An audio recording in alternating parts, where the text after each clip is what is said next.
ദാവീദിന്റെ ജീവിതത്തിലെ turning point ആയിരുന്നു ആ വാചകം. You are that man.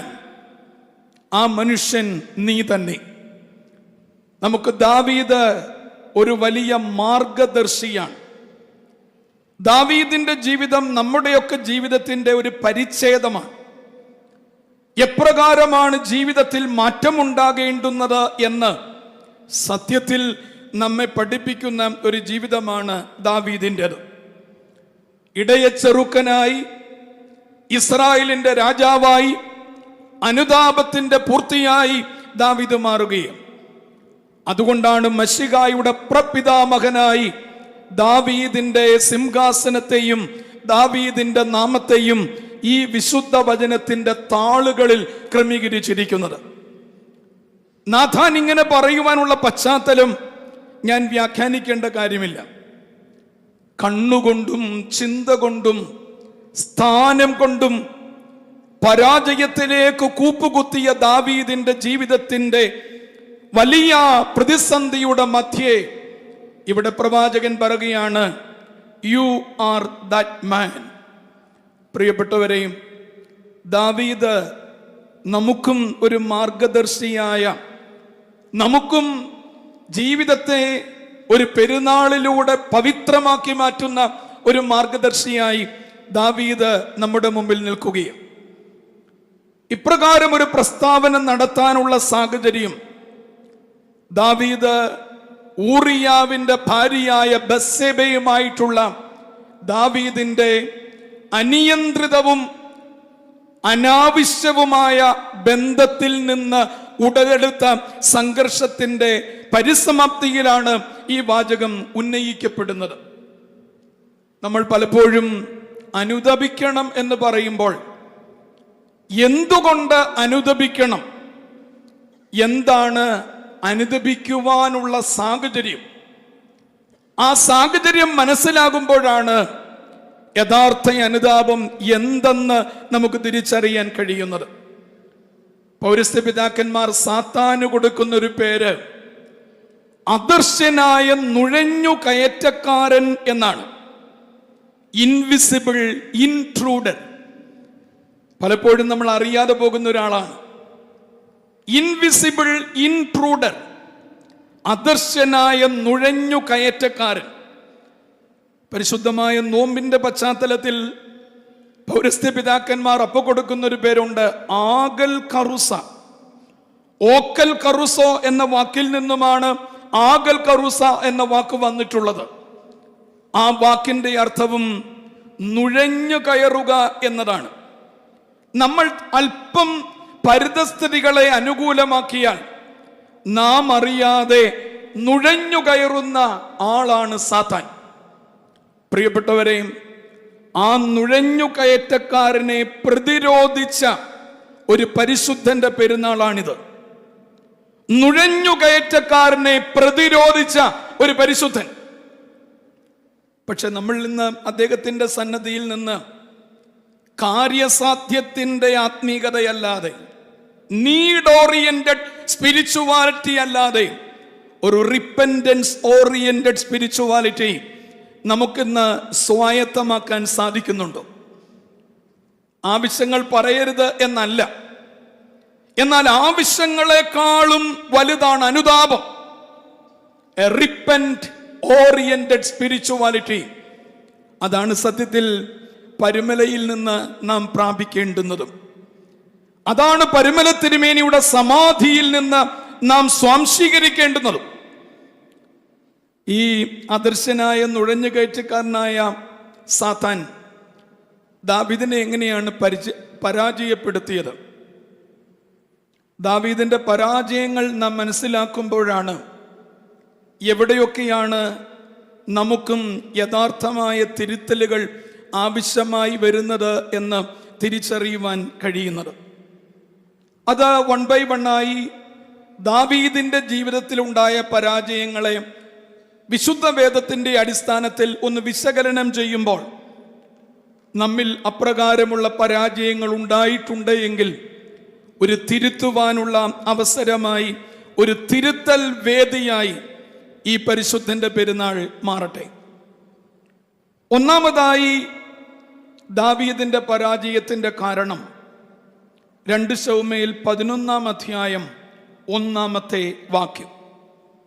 2 ശമൂവേൽ 11 അധ്യായം 1 വാക്യം ഇങ്ങനെയാണ് ആ ഭാഗം വായിക്കുന്നത്.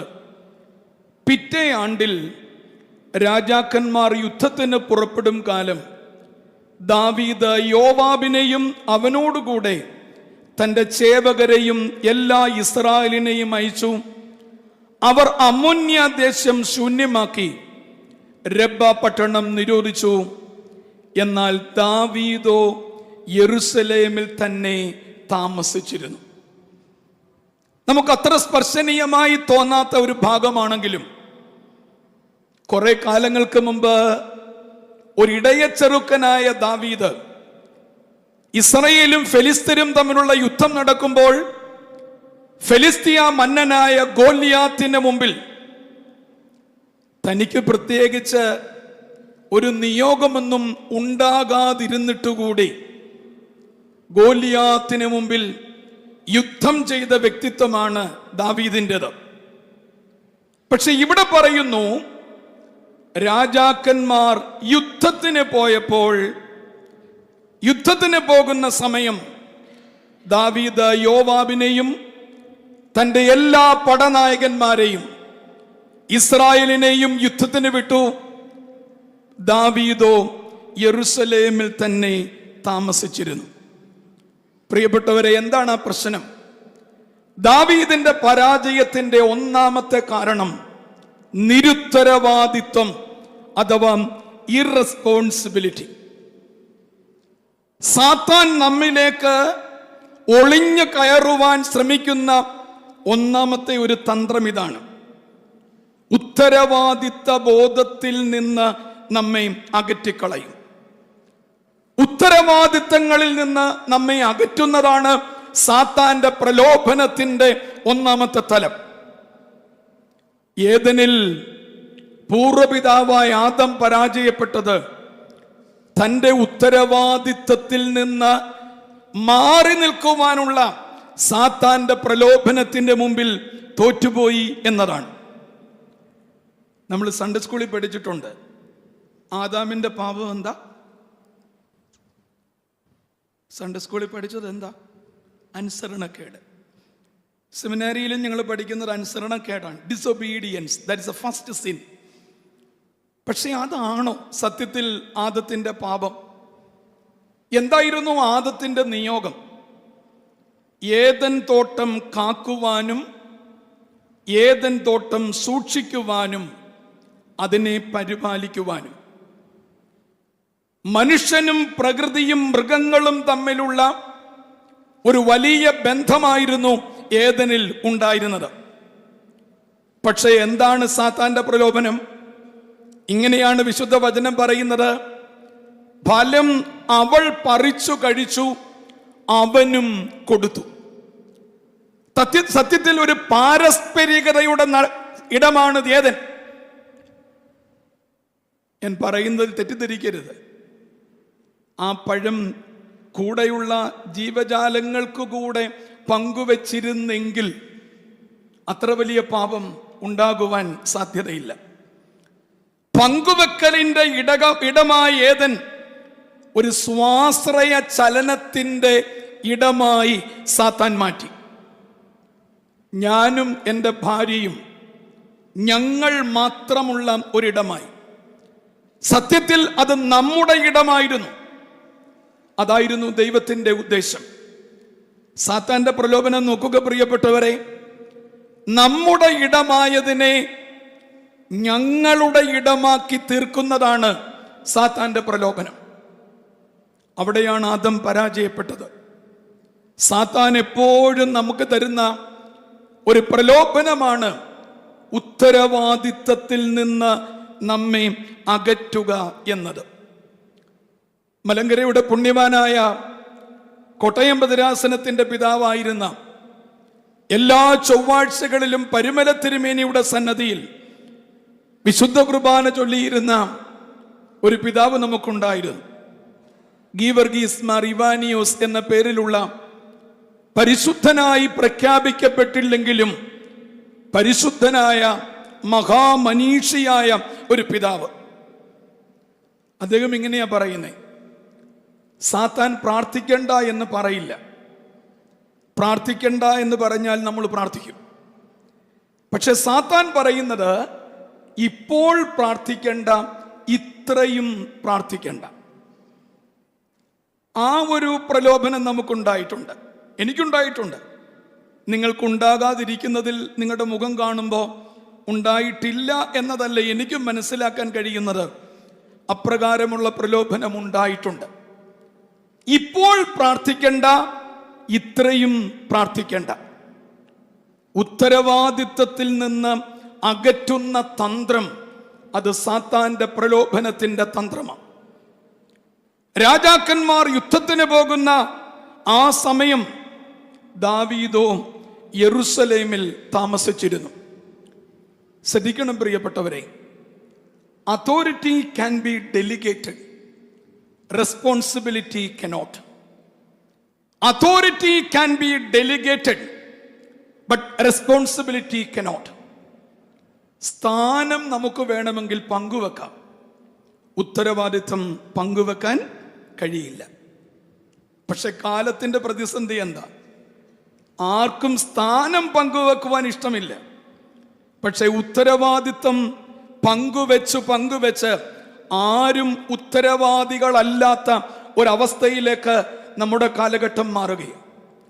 Authority can be delegated but responsibility cannot.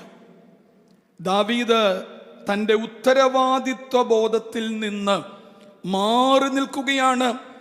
യുദ്ധത്തിന് പോകേണ്ട ദാവീദ് യെരുസലേമിൽ താമസിച്ചിരുന്നു.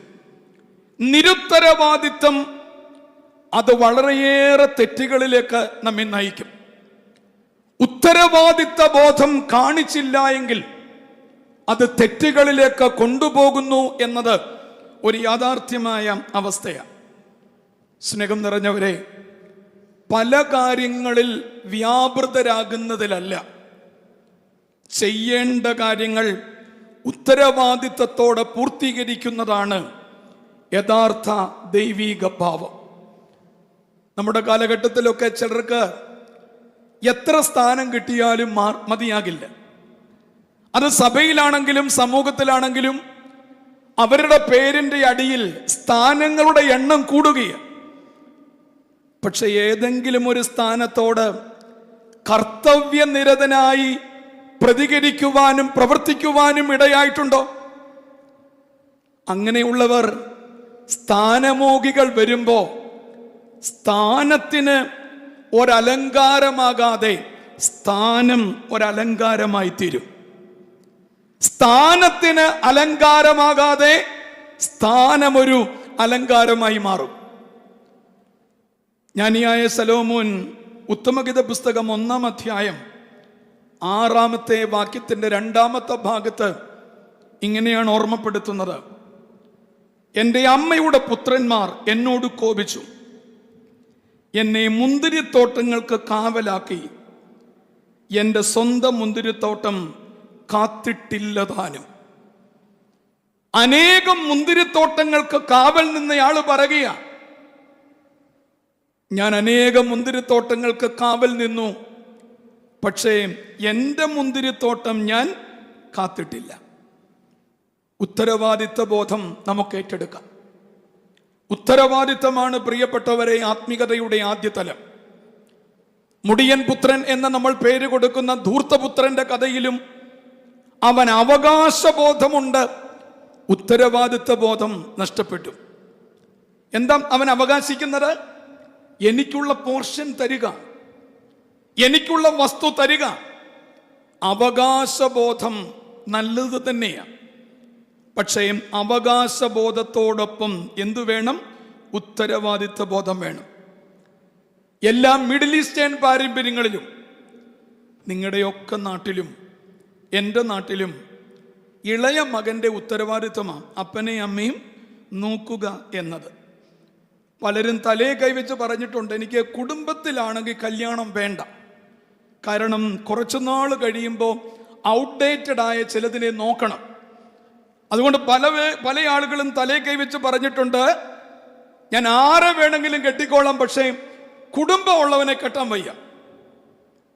പ്രിയപ്പെട്ടവരെ, മാതാവിനെയും പിതാവിനെയും സംരക്ഷിക്കുക എന്ന ഉത്തരവാദിത്വ ബോധം മറക്കുകയും അപ്പൻ്റെ അവകാശത്തെ അർഹിക്കുകയും അത് നിർബന്ധപൂർവം അവകാശമാക്കുവാൻ ശ്രമിക്കുകയും ചെയ്തതാണ് ധൂർത്തപുത്രന്റെ പാപമെങ്കിൽ നമുക്കും ആ പാപം നിലനിൽക്കുന്നില്ലേ? ദാവീദിന്റെ ഒന്നാമത്തെ പാപം നിരുത്തരവാദിത്വപരമായ സമീപനം, ഇറസ്പോൺസിബിലിറ്റി. ഞാൻ പറഞ്ഞല്ലോ, നിരുത്തരവാദിത്വം പിന്നെ ഓരോ പാപങ്ങളിലേക്ക് കൊണ്ടുപോകും. തൊട്ടു താഴെ രണ്ടാമത്തെ വാക്യം ഇങ്ങനെയാണ് പറയുന്നത്: ഒരു നാൾ സന്ധ്യയാകാറായ സമയത്ത് ദാവീദ് മെത്തയിൽ നിന്ന് എഴുന്നേറ്റു രാജധാനിയുടെ മാളികയിൽ ഉലാവിക്കൊണ്ടിരിക്കുമ്പോൾ ഒരു സ്ത്രീ കുളിക്കുന്നത് മാളികയിൽ നിന്ന് കണ്ടു. വേദപുസ്തകത്തിൻ്റെ ഒരു പ്രത്യേകത, എത്ര ഉസ്താദാണെങ്കിലും ഉള്ളതുപോലെ പറയും. ഇന്നത്തെ കാലത്തിൽ ഒരു ജീവചരിത്രമാണ് എഴുതിയിരുന്നതെങ്കിൽ ദാവീദ് ഇങ്ങനെ സന്ധിക്ക് കിടക്കയിൽ നിന്ന് എഴുന്നേറ്റ സംഭവമോ മാളികയിൽ ഉലാത്തിക്കൊണ്ടിരുന്ന സംഭവമോ കണ്ടെങ്കിലും കണ്ട കാര്യമോ ഒന്നും ഉണ്ടാകാറില്ല. കാരണം ഇന്ന് അധികാരത്തോട് ചേർന്ന് നിൽക്കുമ്പോൾ അധികാരികൾ കാണിക്കുന്ന വേണ്ടാധീനങ്ങൾ തമസ്കരിക്കുകയും തിരസ്കരിക്കുകയും ചെയ്യുന്ന ഒരു കാലമാണ്. അതുകൊണ്ട് ഈ കാലത്ത് സത്യസന്ധമായി ഇത് എഴുതുമെന്ന് വിചാരിക്കേണ്ട.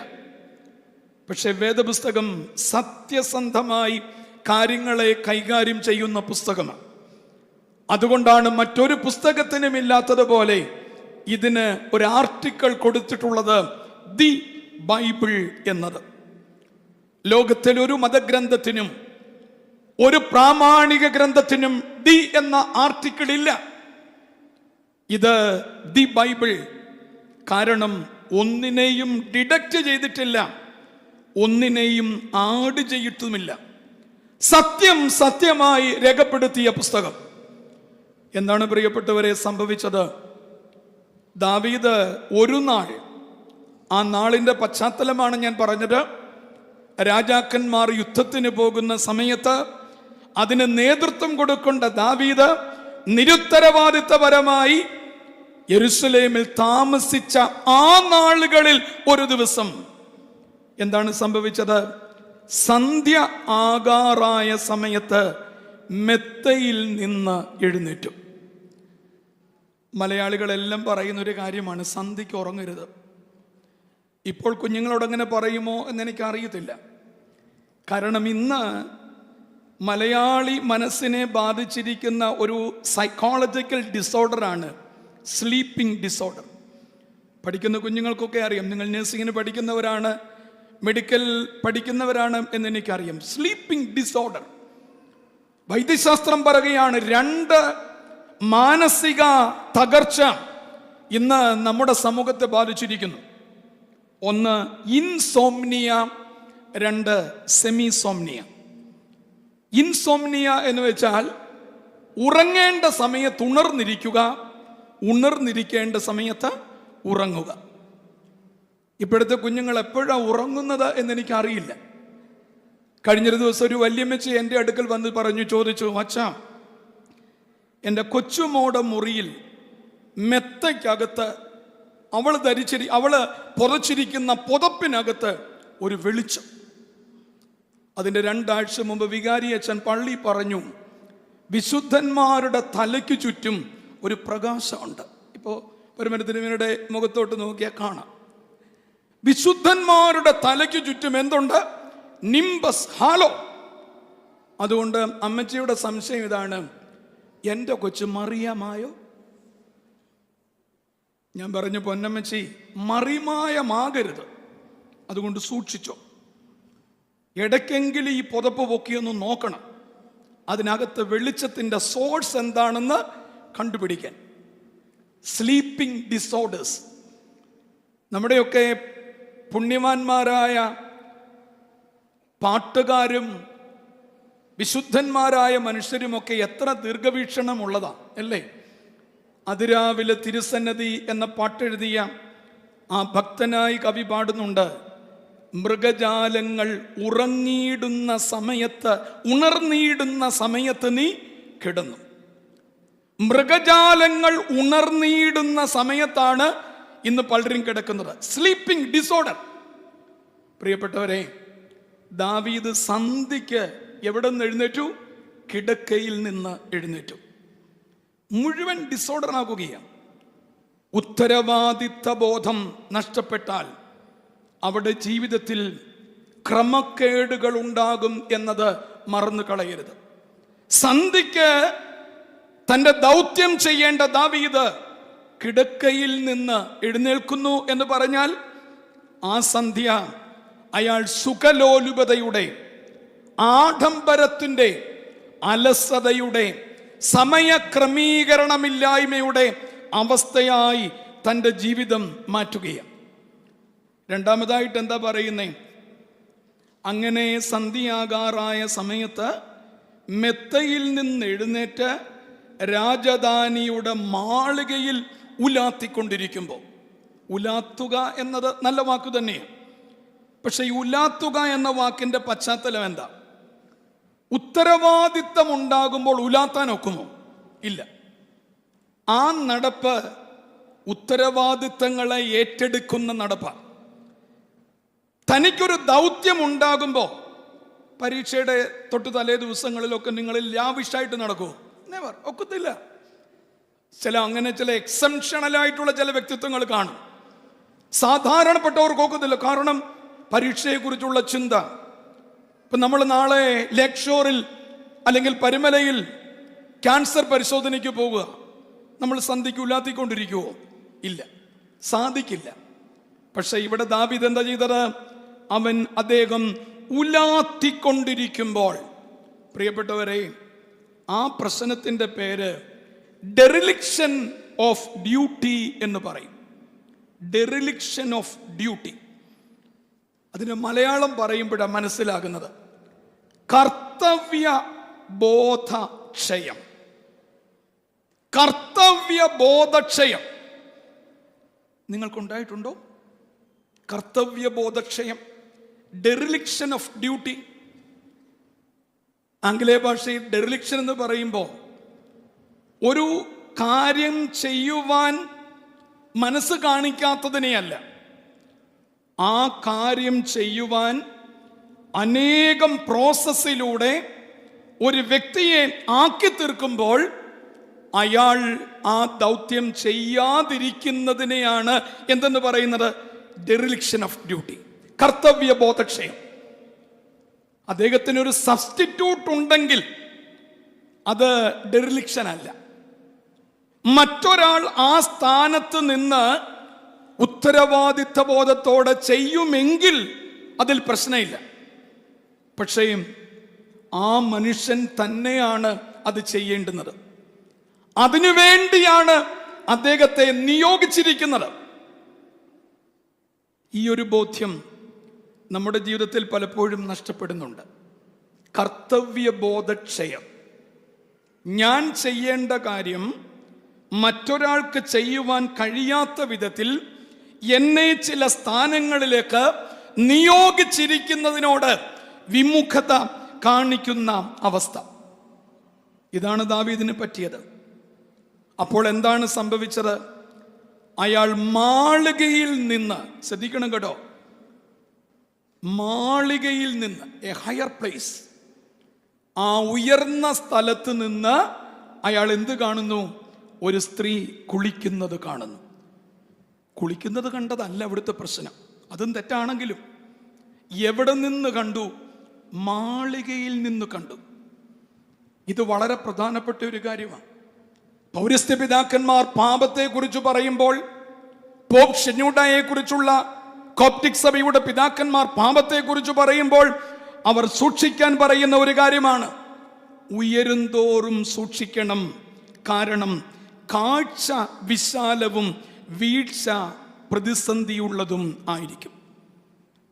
ഉയരും തോറും സൂക്ഷിക്കണം, കാരണം ഉയർന്ന കാഴ്ച എന്താണ്?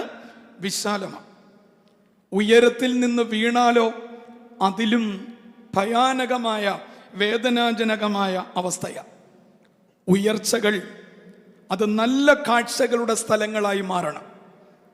അത് ആത്മീക ജീവിതത്തിലാണെങ്കിലും സാമൂഹ്യ ജീവിതത്തിലാണെങ്കിലും ഭൗതിക ജീവിതത്തിലാണെങ്കിലും ഉയർന്നിരിക്കുന്നു എന്ന രീതിയിലാണ് നമ്മുടെ പിതാക്കന്മാർക്ക് നമ്മളൊരു പേര് പറയും. നമ്മുടെ സഭയുടെ പിതാക്കന്മാർക്ക് പേര് പറയുന്നവർ ആദ്യമായി തീരുന്നത് ആ സ്ഥാനത്തേക്കാണ്. ഏത് സ്ഥാനമെന്നറിയാമോ?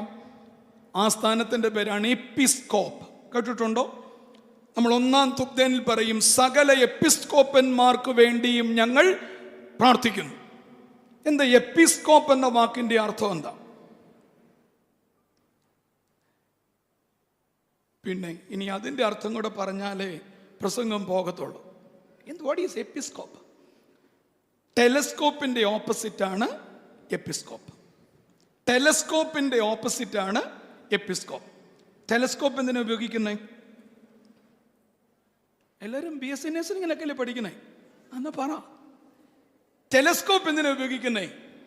താഴെ നിന്ന്, ബാക്കി പറ, താഴെ നിന്ന് ഉയരത്തിലും ദൂരത്തിലുമുള്ള സാധനങ്ങളെ കാണുവാൻ ഉപയോഗിക്കുന്ന ഇൻസ്ട്രുമെന്റ് ആണ് എന്ത്? ടെലസ്കോപ്പ്. അപ്പൊ ടെലസ്കോപ്പിന്റെ ഓപ്പോസിറ്റ് ആണ് എപ്പിസ്കോപ്പ് എന്ന് പറഞ്ഞാൽ അർത്ഥം എന്താ?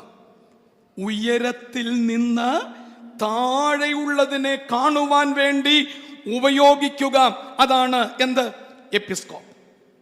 ഉയരുന്തോറും സൂക്ഷിക്കണം, ഉയരുന്തോറും സൂക്ഷിക്കണം.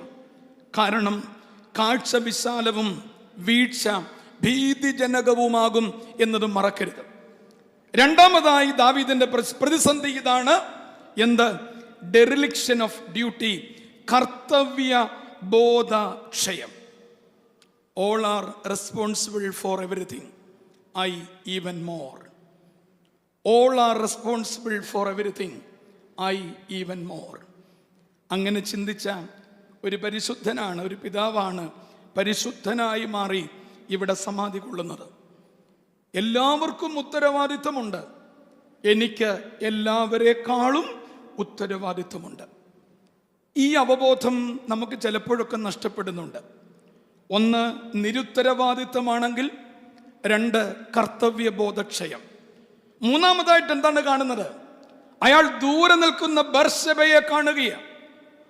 അയാൾ നിൽക്കുന്നത് എവിടെയാണ്? മാളികയുടെ മുകളിലാണ്. തൻ്റെ കാഴ്ചകൾ വിശാലമാകുമ്പോൾ അയാൾ ബർശബയെ കാണുകയാണ്.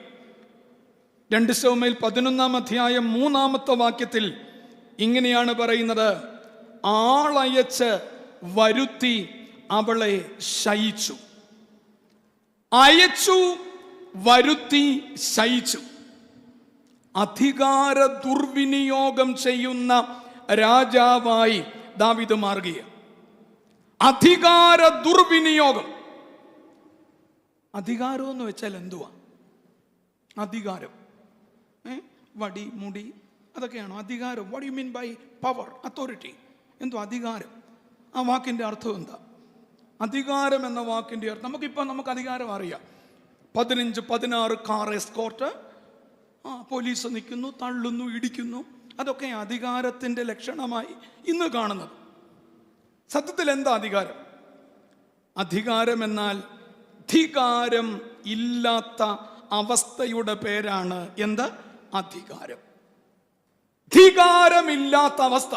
അപ്പൊ എന്താ ധികാരം എന്ന് പറയുന്നത്? ഞാൻ എന്ന ഭാവമില്ലാത്ത, സ്വാർത്ഥതയ്ക്കും തന്നിഷ്ടത്തിനും സ്വയലാഭത്തിനുമായി സ്ഥാനത്തെ ദുരുപയോഗം ചെയ്യാതിരിക്കുന്ന അവസ്ഥയുടെ പേരാണ് അധികാരം. മനസ്സിലായോ? ഇച്ചിരി കട്ടിയുണ്ടോ? ഇല്ല. എന്താണ് അധികാരം? ഞാനെന്ന ഭാവമില്ലാതെ സ്വാർത്ഥതയ്ക്കും തന്നിഷ്ടത്തിനും സ്വയലാഭത്തിനുമായി സ്ഥാനത്തെ ദുരുപയോഗം ചെയ്യാതിരിക്കുന്ന അവസ്ഥയുടെ പേരാണ് എന്ത്? അധികാരം.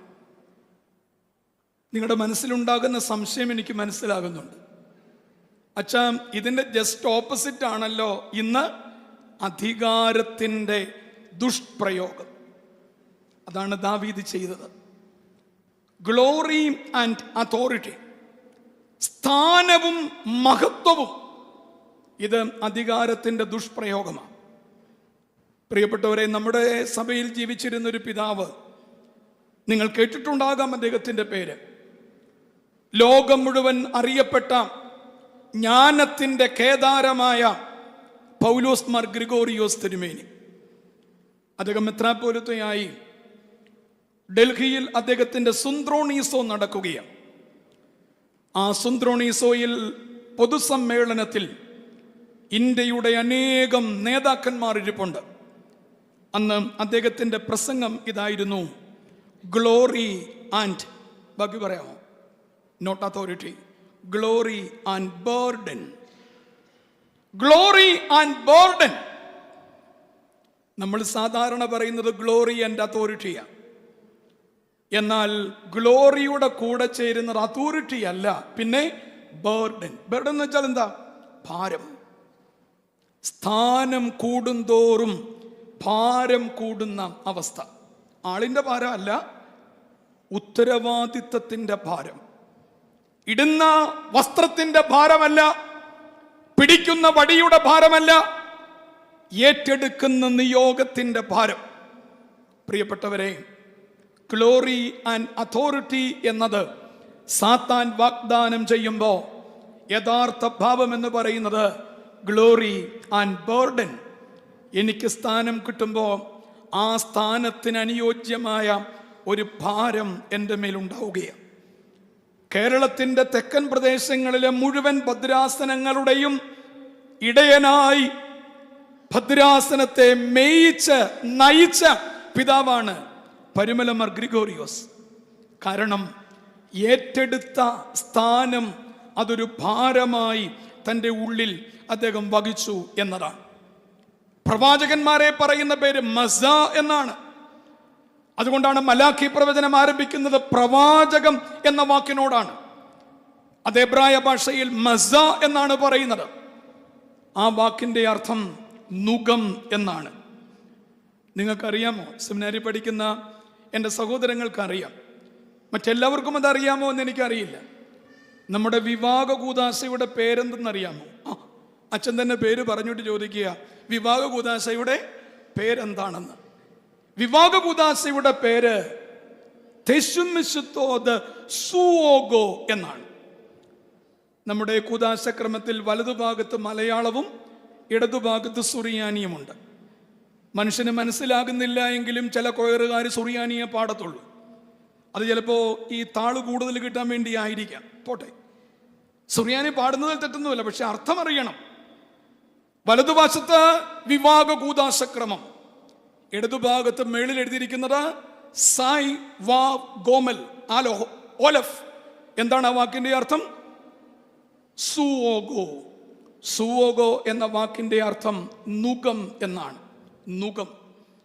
അപ്പോൾ വിവാഹത്തിന്റെ കൂദാശയുടെ പേരെന്താ? നുകത്തിന്റെ കൂദാശ. നുകത്തിന്റെ കൂദാശ.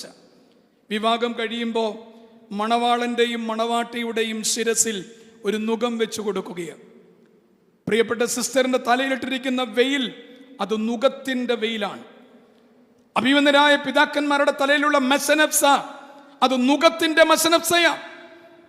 പ്രിയപ്പെട്ടവരെ, അധികാരം കൈകാളുകയല്ല, അധികാരത്തോടൊപ്പം ഉത്തരവാദിത്തം ഏറ്റെടുക്കുന്ന glory and burden, not glory and authority.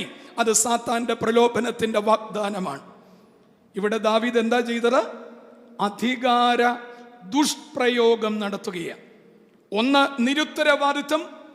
രണ്ട്, അകർമ്മണ്യത അഥവാ ഉത്തരവാദിത്വ ബോധത്തിൽ നിന്നും മാറി നിൽക്കുന്ന ഡെറിലിക്ഷൻ ഓഫ് ഡ്യൂട്ടി, കർത്തവ്യബോധക്ഷയം. മൂന്നാമതായി, ലഭിച്ച അധികാരത്തെ എന്തു ചെയ്യുന്നു? ദുരുപയോഗം ചെയ്യുന്നു. തീർന്നില്ല. നാലാമത്തെ തലത്തിലേക്ക് വരുമ്പോൾ ഒരു വികല മനസ്സിന്റെ എല്ലാ തലങ്ങളും ദാവീദിൽ നമുക്ക് കാണാൻ സാധിക്കും. വികലമായ മനസ്സിന്റെ പ്രത്യേകത ചെയ്തതെല്ലാം മറച്ചു വെക്കുവാനുള്ള തന്ത്രങ്ങൾ മെനയുന്നു എന്നതാണ് വികല മനസ്സിന്റെ പ്രത്യേകത. സഭാപ്രസംഗിയുടെ പുസ്തകം 7-ാം അധ്യായം 29-ാമത്തെ വാക്യം. സഭാപ്രസംഗി എക്ലീസിയാസ്റ്റസ് 7-ാം അധ്യായം 29-ാമത്തെ വാക്യം. ദൈവം മനുഷ്യനെ നേരുള്ളവനായി സൃഷ്ടിച്ചു, അവനോ അനേകം സൂത്രങ്ങളെ അന്വേഷിക്കുന്നു. നമുക്ക് ഇന്ന് ഒത്തിരി സൂത്രമൊക്കെ ഉണ്ടല്ലേ? അസൈൻമെൻ്റൊക്കെ കൃത്യമായിട്ട് എഴുതുന്നുണ്ടോ? അതോ സൂത്രപ്പണിയാണോ? അല്ല, നല്ലതായിട്ട് എഴുതുന്നുണ്ട്. ലാബ് ഒക്കെ ഭംഗിയായിട്ട് ചെയ്യുന്നുണ്ടല്ലോ. സൂത്രപ്പണിയൊന്നും അല്ലല്ലോ. അല്ല. ദൈവം മനുഷ്യനെ നേരുള്ളവനായി സൃഷ്ടിച്ചു, അവനോ സൂത്രങ്ങളെ അന്വേഷിക്കുന്നു. വികല മനസ്സിൻ്റെ ഒരു ചിന്തയാണ് ചെയ്തത് മറച്ചു വെക്കുക എന്നത്. ചെയ്തത് മറച്ചു വെക്കുക. ഇവിടെ സംഭവിച്ചത് ഊറിയാവിൻ്റെ ഭാര്യ ബത്സബയുമായിട്ടുള്ള സംഗമത്തിൽ അവൾ ഗർഭിണിയായി. പിന്നെ ദാവീദ് ചെയ്യുന്നത് എന്താ? ഈ വികല മനസ്സ് പുറത്തു വരികയാണ്. എങ്ങനെങ്കിലും അത് മറച്ചു വെക്കണം. ഏറ്റുപറയേണ്ടുന്നവൻ എന്ത് ചെയ്യുന്നു? മറച്ചു വെക്കുന്നു. ഏറ്റുപറയേണ്ടുന്നത് മറച്ചു വെക്കുന്നു. ദാവീദ് എന്താണ് ചെയ്തത്? 2 ശമൂവേൽ 11-ാം അധ്യായം 7-8 വാക്യങ്ങൾ. എന്താണ് സംഭവിച്ചത്? ഊരിയാവെ തൻ്റെ അടുക്കൽ അയക്കുവാൻ യോവാബിന് കൽപ്പന അയച്ചു. ഊരിയാവ് തൻ്റെ അടുക്കൽ വന്നപ്പോൾ ദാവീദ് അവനോട് യോവാബിൻ്റെയും പടജനത്തിൻ്റെയും സുഖവർത്തമാനവും യുദ്ധത്തിൻ്റെ വസ്തുതയും ചോദിച്ചു. പിന്നെ ദാവീദ് അവനോട്, നീ വീട്ടിൽ ചെന്ന് കാലുകളെ കഴുകുക എന്ന് പറഞ്ഞു. ചിന്തിക്കേണ്ട ഭാഗമാണ്. ഒരു യൂഫമിസമാണ് അവിടെയുള്ളത്. What you mean by euphemism? Euphemism എന്ന് പറയുമ്പോൾ a mild or indirect word to express a hard thing. വളരെ ശക്തിയുള്ള കട്ടിയുള്ള ഒരു കാര്യത്തെ പറയാൻ വേണ്ടി ലളിതമായ ഒരു കാര്യം പറയുകയാണ്. നമ്മുടെ സാധാരണ ഭാഷയിൽ പറഞ്ഞ പഞ്ചസാര കൊണ്ട് പൊതിഞ്ഞ് വിഷം കൊടുക്കുക. അത് ഏറ്റവും കൂടുതൽ ഇന്ന് ആത്മീക തലത്തിലാണ് ഉള്ളത്. പഞ്ചസാര കൊണ്ട് പൊതിഞ്ഞ് കുരുടാൻ കൊടുക്കുക. കഴിക്കുമ്പോൾ അത് എന്തായിട്ടാണ് തോന്നുന്നേ? പഞ്ചസാരയാണ്. പക്ഷേ ഉള്ളിൽ ചെല്ലുമ്പോൾ എന്ത് പുറത്തു വരും? ഈ കുരുടാൻ പുറത്തു വരും, വിഷം പുറത്തു വരും. ഒരു യൂഫമിസമാണ് ഇവിടെ ദാവീദ് ഉപയോഗിക്കുന്നത്. Mild or indirect word. എന്താ പറയുന്നേ? നീ വീട്ടിൽ പോയി കാല് കഴുകുക. കാല് കഴുകുക എന്ന് പറയുന്നത് കിണ്ടിയിലെ വെള്ളമെടുത്ത് കാല് കഴുകുന്നു എന്ന അർത്ഥത്തിലല്ല. നീ നിന്റെ ഭാര്യയുമായി ശയിക്കുക. താൻ ചെയ്ത തെറ്റിനെ മറച്ചു വെക്കുവാൻ വേണ്ടി ദാവീദ് കപടതയുടെ, ചതിയുടെ തന്ത്രങ്ങൾ ഉപയോഗിക്കുകയാണ്. ശ്രദ്ധിക്കണം പ്രിയപ്പെട്ടവരെ, ഇവിടെ ആരെയാ ദാവീദ് ഉപയോഗിക്കുന്നത് എന്നറിയാമോ? യോവാബിനെ. നമ്മൾ ഈ വേദപുസ്തകം പഠിക്കുമ്പോൾ ദാവീദും യോവാബും തമ്മിൽ അത്ര നല്ല ഒരു ബന്ധമൊന്നും ഉണ്ടായിരുന്നതല്ല. ശൗലുമായിട്ടുള്ള ദാവീദിന്റെ സംഘർഷത്തിൽ ദാവീദിനെതിരെ നിന്നയാളാ ആര്? യോവാബ്. പക്ഷെ ഇപ്പോൾ ആരെ ഉപയോഗിക്കുന്നു? യോവാബിനെ ഉപയോഗിച്ച് ഒരു ചതി ചെയ്യുകയാണ്. ശ്രദ്ധിക്കണം, അടുത്തു നിന്നവർ അകന്നാലും അകന്ന് നിന്നവർ അടുത്താലും സൂക്ഷിച്ചോണം.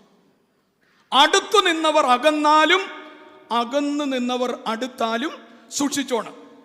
നീതിസാരം പറയുന്നുണ്ട്, തേളിന് വാലിലാണ് വിഷം, ഈച്ചയ്ക്ക് തലയിലാണ് വിഷം, പാമ്പിന് പല്ലിലാണ് വിഷം, ദുഷ്ടന്മാരുടെ സർവംഗവും വിഷമാണ്. അതുകൊണ്ട് സൂക്ഷിച്ച് ഇടപെടാവും. ദാവീദ്, ഞാൻ ഒന്നുകൂടെ പറയണമെന്ന് നിങ്ങളുടെ മുഖം പറയുന്നു. തേളിന് വാലിലാണ് വിഷം, ഈച്ചയ്ക്ക് തലയിലാണ് വിഷം, പാമ്പിന് പല്ലിലാണ് വിഷം, ദുഷ്ടന്മാരുടെ സർവംഗവും വിഷമാണ്. അത് രാജാവാണെങ്കിലും വലിയ സ്ഥാനിയാണെങ്കിലും, രാജാവാണെങ്കിലും വലിയ സ്ഥാനിയാണെങ്കിലും, യോവാബിനെ ഉപയോഗിച്ച് ദാവീദ് തൻ്റെ തെറ്റുകളെ മറച്ചു വെക്കുവാനുള്ള തന്ത്രങ്ങൾ മെനയുകയാണ്. 4 കുറവുകളാണ് ഇവിടെ ദാവീദിൽ നമ്മൾ കണ്ടത്. ഒന്ന്, നിരുത്തരവാദിത്വം. അധികാര ദുർവിനിയോഗം ദാവീദ് ചെയ്യുന്നുണ്ട്. പക്ഷേ അധികാര ദുർവിനിയോഗത്തെക്കാൾ ഗൗരവമേറിയതാണ് അധികാര വിനിയോഗ വിമുഖത. മനസ്സിലായോ? അധികാര വിനിയോഗ വിമുഖത എന്ന് വെച്ചാൽ എന്താ? ചെയ്യേണ്ട കാര്യം ചെയ്യാതിരിക്കുക, ചെയ്യേണ്ടുന്നവൻ ചെയ്യാതിരിക്കുക. അതാണ് അധികാര വിനിയോഗ വിമുഖത. ദാവീദിന്റെ ഒന്നാമത്തെ കുഴപ്പം അതാ. രണ്ടാമത്തത് എന്താ? കർത്തവ്യബോധക്ഷയം. മൂന്നാമത്തത് എന്താ? അധികാര ദുർവിനിയോഗം. നാലാമത്തത് എന്താ? തന്ത്രങ്ങൾ മെനഞ്ഞ് തന്നെ രക്ഷപ്പെടുത്തുവാനുള്ള ശ്രമം നടത്തുകയാണ്. നമ്മളിപ്പം ആധുനിക രാഷ്ട്രീയ മണ്ഡലത്തിൽ ഇപ്പോൾ കേൾക്കുന്ന ഒരു വാക്ക് നെക്സസ്. കേട്ടായിരുന്നോ വാക്ക് നെക്സസ്? NEXUS, Nexus. നിലമ്പൂരിൽ നിന്ന് ആ വാക്ക് കേട്ടത്. അത്രയും എനിക്ക് ക്ലൂ തരാൻ പറ്റത്തുള്ളൂ. നെക്സസ്, അധികാരത്തിന്റെ നെക്സസ്. എന്താ അധികാരത്തിന്റെ നെക്സസ് എന്ന് പറയുന്നത്? നെക്സസ് എന്ന വാക്കിന്റെ അർത്ഥം ഗൂഢസംഘം എന്ന, ഗൂഢസംഘം. എന്നാൽ അതിൻ്റെ പ്രായോഗിക തലത്തിലുള്ള അർത്ഥം ചൊവ്വില്ലാത്ത ചെങ്ങാത്തം. ചൊവ്വില്ലാത്ത ചെങ്ങാത്തത്തിന്റെ പേരാണ് എന്താ? നെക്സസ്. ഇവിടെ ദാവീദും യോവാബും തമ്മിൽ ചെങ്ങാതികളായിരുന്നില്ല. പക്ഷെ ഊരിയാവിനെ കൊടുക്കാൻ വേണ്ടി ദാവീദും യോവാബും എന്തായി? ചെങ്ങാതികളായി. That is nexus. ഒരു സാധാരണപ്പെട്ട നിഷ്കളങ്കനായ നിരപരാധിയായ മനുഷ്യനെ കൊടുക്കുവാൻ വേണ്ടി അധികാരത്തിന്റെ വൈരുദ്ധ്യങ്ങളിൽ ജീവിക്കുന്നവർ ഒന്നായി തീരുന്നതിന്റെ പേരാണ് എന്താ? നെക്സസ്. ഇത് രാഷ്ട്രീയത്തിലുമുണ്ട്, മതത്തിലുമുണ്ട്, ആത്മീകതയിലുമുണ്ട്. അതുകൊണ്ട് ചൊവ്വില്ലാത്ത ചെങ്ങാത്തത്തിന് പോയാൽ പരാജയമാകും. ഇവിടെ എന്താണ് പിന്നെ സംഭവിക്കുന്നത്? ഊരിയാവിനെ കൊല്ലുന്നു. ഞാനത് വിശദീകരിക്കുന്നില്ല. എന്നിട്ട് പടക്കളത്തിൽ ധീരമരണം പ്രാപിച്ച യോദ്ധാവിന്റെ ഭാര്യയെ സ്വന്തമാക്കി ജീവിതം കൊടുത്തു. ആര്? രാജാവ്. ഇന്നാണെങ്കിൽ ഒരു 2 മാസത്തെ വൈകുന്നേരത്തെ അന്തി ചർച്ചയ്ക്കുള്ള വാർത്തയുണ്ടല്ലേ, ഫ്ലാഷ് ന്യൂസ്. പടക്കളത്തിൽ ധീരമരണം പ്രാപിച്ച യോദ്ധാവിന്റെ ഭാര്യയ്ക്ക് ജീവിതം കൊടുത്ത രാജാവ്. ഫാൻസ് അസോസിയേഷൻ ഒക്കെ അങ്ങ് ഇറങ്ങും. നോക്കുക, രാജാവിനെ നോക്കുക. പക്ഷെ എന്താ സത്യം? ഈ അന്തിച്ചർച്ചകളിൽ നടക്കുന്നതൊക്കെയാണോ സത്യം? അല്ല, അല്ല. നമ്മൾ വിഡ്ഢികളായതുകൊണ്ട് അന്തിച്ചർച്ചകളിലെ ചർച്ചകളൊക്കെ സത്യമെന്ന് കാണുകയാണ്. എന്തായിരുന്നാലും ഇന്നത്തെ കാലമല്ലാത്തത് കൊണ്ട് ലൈക്കും ഷെയറും ഒന്നും കൂടി കാണത്തില്ല. അല്ലായിരുന്നെങ്കിൽ അത് ഫ്ലാഷ് ന്യൂസായിട്ട് വന്നേനെ. ഞാൻ പറഞ്ഞതുപോലെ പടക്കളത്തിൽ ധീരമരണം പ്രാപിച്ച യോദ്ധാവിൻ്റെ ഭാര്യയ്ക്ക് ജീവൻ കൊടുത്ത രാജാവ്. എല്ലാ ചാരിറ്റിയും ഒന്നും ചാരിറ്റി അല്ല കേട്ടോ. എല്ലാ സഹായങ്ങളും ഒന്നും സഹായങ്ങളുമല്ല. സഹായങ്ങളുടെ പുറകിൽ ഗൂഢതയുണ്ടെങ്കിൽ അത് സഹായമെന്നല്ല അതിനെ പേര് വിളിക്കേണ്ടേ, തന്ത്രമെന്നാണ്, ചതിയെന്നാണ്. ഇവിടെ ഇത്രയും സംഭവങ്ങൾ കഴിഞ്ഞപ്പോൾ 2 ശമൂവേൽ പ്രവാചകന്റെ 2-ാം പുസ്തകം 11-ാം അധ്യായം 27-ാമത്തെ വാക്യം എന്നെ പേടിപ്പിക്കുന്ന ഒരു വാചകമാണ് പ്രിയപ്പെട്ടവരെ. പരിമല തിരുമേനി നിരന്തരം ഓർക്കുവാൻ നമ്മളോട് ആവശ്യപ്പെട്ട ഒരു വാചകം. അദ്ദേഹത്തിൻ്റെ ജീവിതം മുഴുവൻ അത് ഓർക്കുവാനാണ് നമ്മളോട് ആവശ്യപ്പെട്ടത്.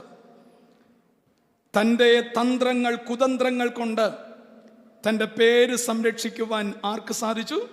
ദാവീദിന് സാധിച്ചു. എല്ലാം മറയാക്കി, ഔട്ടർ വെസ്റ്റ്മെന്റ്സ് ഇട്ട്, ധവളിമിതയുടെ വസ്ത്രങ്ങളൊക്കെ ഇട്ട് ദാവീദ് വളരെയധികമായി ഇങ്ങനെ തൻ്റെ സമൂഹത്തിൻ്റെ മുമ്പിൽ ഇങ്ങനെ ഷൈൻ ചെയ്ത് നിൽക്കുമ്പോഴാണ് വേദപുസ്തകത്തിലെ ആ വാചകം വെള്ളിടി പോലെ ദാവീദിൻ്റെ മുമ്പിൽ വരുന്നത്.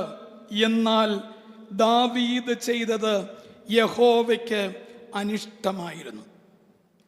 എന്നാൽ ദാവീദ് ചെയ്തത് യഹോവയ്ക്ക് അനിഷ്ടമായിരുന്നു. പ്രിയപ്പെട്ടവരെയും, ഈ പരുമലയുടെ പണ്ടത്തെ ചെറിയ വീടുകളിൽ, ചെറിയ ആശ്രമത്തിൽ രാത്രികളെ പകലുകളാക്കി പരിശുദ്ധൻ പ്രാർത്ഥിച്ചിരുന്നത് ഇങ്ങനെയാണ്: വ്യസനത്തിനുള്ള മാർഗം എന്നിലുണ്ടോ എന്ന് നോക്കി ശാശ്വത മാർഗത്തിൽ എന്നെ വഴി നടത്തണമേ. എൻ്റെ കർത്താവേ, എൻ്റെ വാക്കും എൻ്റെ പ്രവൃത്തിയും നിനക്കിഷ്ടമാണ്. ഞാനത് ആരും ഇന്ന് ചെയ്യുന്നില്ല എന്നല്ല ഞാൻ പറയുന്നത്. ചെയ്യണമെന്ന് എന്നെ ഓർമ്മപ്പെടുത്തുവാൻ വേണ്ടി ഞാൻ ആവർത്തിച്ച് എന്നോട് തന്നെ പറയുകയാണ്.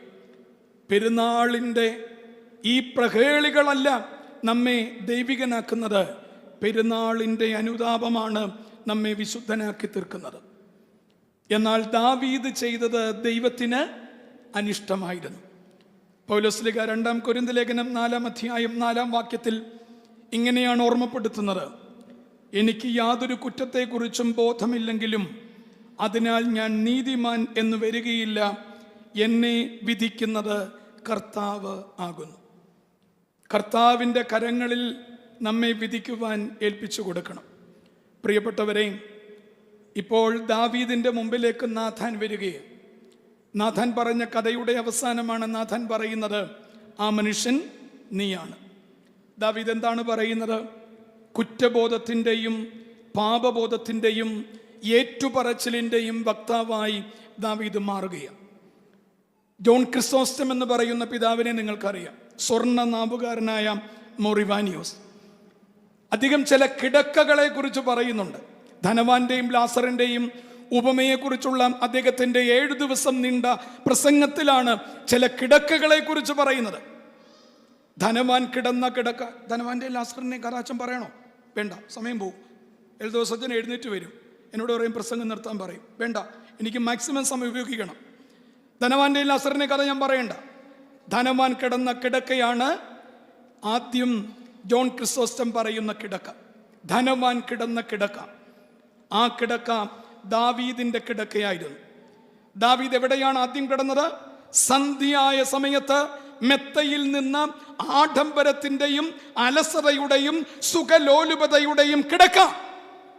പക്ഷേ ദാവീദിന്റെ കിടക്കയ്ക്ക് ഇപ്പോൾ ഒരു ട്രാൻസ്ഫോർമേഷൻ വന്നു. ജോൺ ക്രിസോസ്റ്റം പറയുന്നത് ആ കിടക്കയെക്കുറിച്ചാണ്. രാജാവിൻ്റെ സുഖലോലുപതയുടെ കിടക്ക.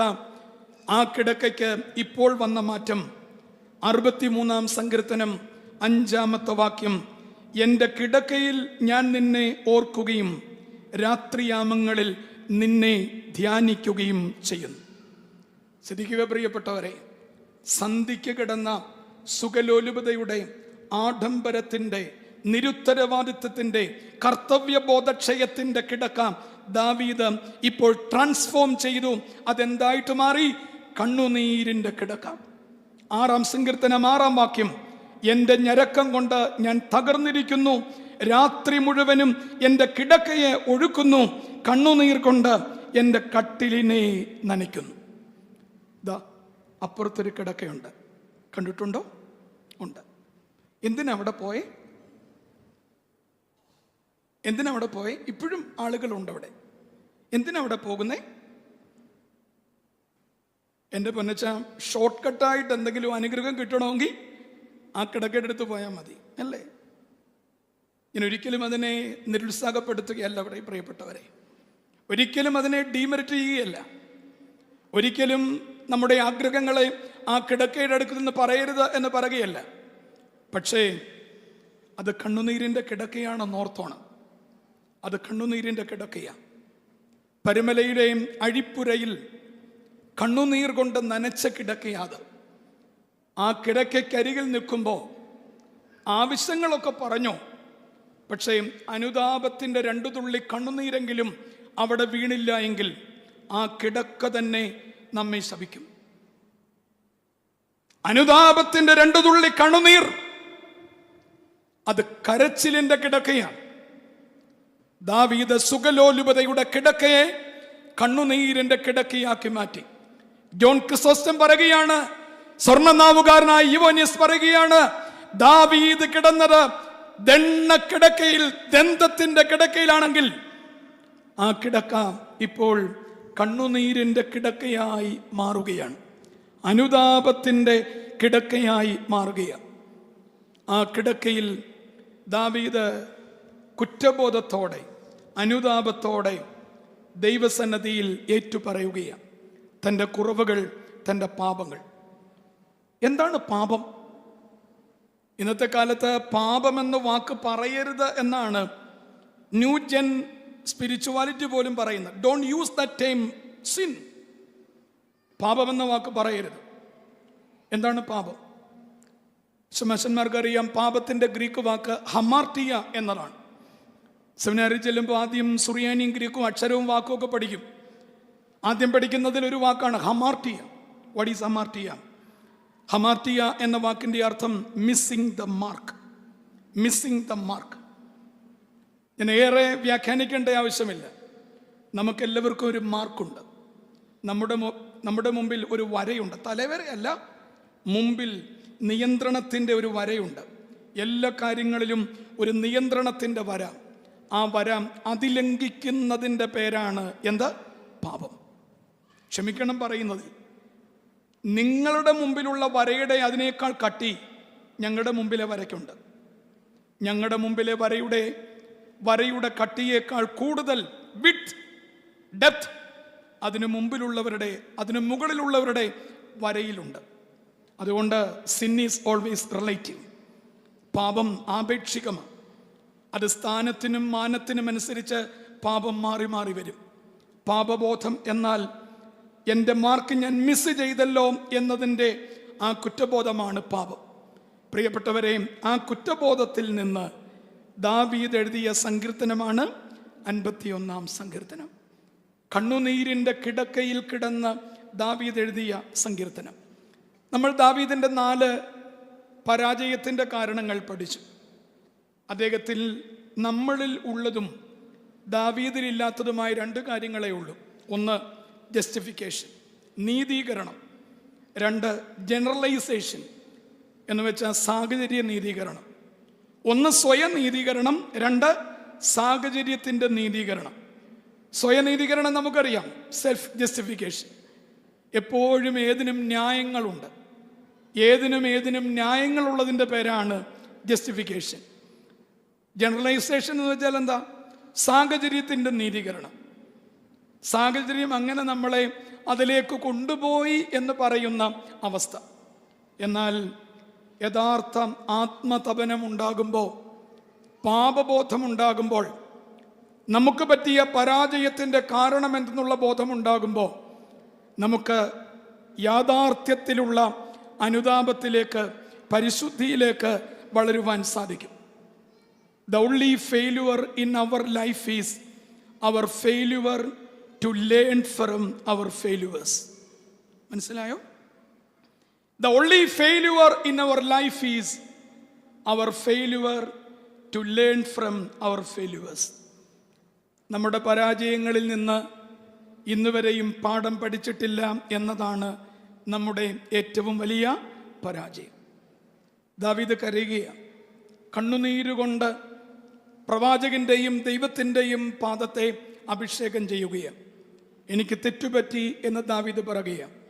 അതേ പ്രിയപ്പെട്ടവരെ, God can save the sinner you are, but not the saint you pretend to be. God can save the sinner you are, not the saint you pretend to be. ഞാനാകുന്ന പാപിയെ രക്ഷിക്കാൻ എൻ്റെ ദൈവത്തിന് കഴിയും. പക്ഷേ പരിശുദ്ധനായി അഭിനയിക്കുന്ന എന്നെ രക്ഷിക്കാൻ തമ്പുരാന് പോലും സാധിക്കില്ല. നമുക്ക് യഥാർത്ഥ ആത്മതപനം ഈ പെരുന്നാളിൽ ഉണ്ടാകട്ടെ. സങ്കീർത്തനം 51 ദാവീദ് എഴുതി, എൻ്റെ ദൈവമേ എന്നോട് പൊറുക്കണമേ, എൻ്റെ ദൈവമേ എന്നോട് ക്ഷമിക്കണമേ, എന്നോട് കരുണയുണ്ടാകണമേ. നിരന്തരം അങ്ങനെ പ്രാർത്ഥിച്ച ഒരു മഹാപരിശുദ്ധൻ, പാപമില്ലാതിരുന്നിട്ടുകൂടി അങ്ങനെ പ്രാർത്ഥിച്ച ഒരു പരിശുദ്ധൻ. അതാണ് ഞാൻ പറഞ്ഞത്, ആ കട്ടിൽ അനുഗ്രഹത്തിൻ്റെ മാത്രം കട്ടിലല്ല, അത് കണ്ണുനീരിൻ്റെയും കട്ടിലാണ്. അവിടെ കരയുവാൻ, യഥാർത്ഥ പാപബോധമുണ്ടാകുവാൻ, ആ മനുഷ്യൻ ഞാനാണ് എന്ന അവബോധത്തിലേക്ക് വളർന്ന് സത്യ അനുതാപത്തിലൂടെ പാപബോധവും കുറ്റബോധവും ഏറ്റുപറച്ചിലുമുണ്ടായി പരിശുദ്ധിയുടെ തലങ്ങളിലേക്ക് നമ്മുടെ പെരുന്നാൾ മാറട്ടെ. മാർത്തോമായുടെ പെരുന്നാളിൽ ദൈവം എന്നെ വിളിച്ചു. പരുമല തിരുമേനിയുടെ പെരുന്നാളിൽ ദൈവം എന്നെ വിളിച്ചു. ഞാൻ പോയാലും വിനയാണ്, പോയില്ലേലും വിനയാണ്. പോയില്ലെങ്കിൽ ഞാൻ അന്യനായി പോകും, പോയാൽ എൻ്റെ പാപങ്ങളെ ഓർക്കും. ദാവീദ് തൻ്റെ പാപത്തെ ഓർക്കുകയാണ്. അങ്ങനെ ഓർത്ത ഒരു മനുഷ്യൻ്റെ ചരിത്രത്തിൻ്റെ ഭാഗമായിട്ടാണ് മശിഹ ലോകത്തിലേക്ക് പിറക്കുന്നത്. എൻ്റെ വാക്കുകൾ ഞാൻ ചുരുക്കട്ടെ. യഥാർത്ഥ പാപബോധവും അനുതാപബോധവും ഉണ്ടായി ഈ പെരുന്നാൾ അനുതാപത്തിൻ്റെ നാളുകളായി മാറുവാൻ, കണ്ണുനീരിൻ്റെ നാളുകളായി മാറുവാൻ ദൈവം എല്ലാ കൃപകളും ചൊരിയട്ടെ. എന്നെ ക്ഷണിച്ചതിലുള്ള നന്ദി രേഖപ്പെടുത്തി വളരെ ശാന്തമായി കേട്ടിരുന്ന നിങ്ങളോടും ഈ ഓൺലൈനിലൂടെ ലോകത്തിൻ്റെ വിവിധ ഭാഗങ്ങളിലിരുന്ന് ഈ വചനം ശ്രവിക്കുന്ന എല്ലാവരോടും ദൈവത്തിൻ്റെ കരുണയുണ്ടാകട്ടെ. അനുതാപം, പാപബോധം, കുറ്റബോധം, ഏറ്റുപറച്ചിൽ, അതുവഴിയായുള്ള പരിശുദ്ധതയുടെ തലങ്ങളിലേക്ക് നമുക്കും പ്രവേശിക്കാനുള്ള ഒരു സാധ്യത പരിമല തിരുമേനി തുറന്നിടുമ്പോൾ ആ വാതിലിലൂടെ നമുക്കും പ്രവേശിക്കാം. ദൈവം അനുഗ്രഹിക്കട്ടെ.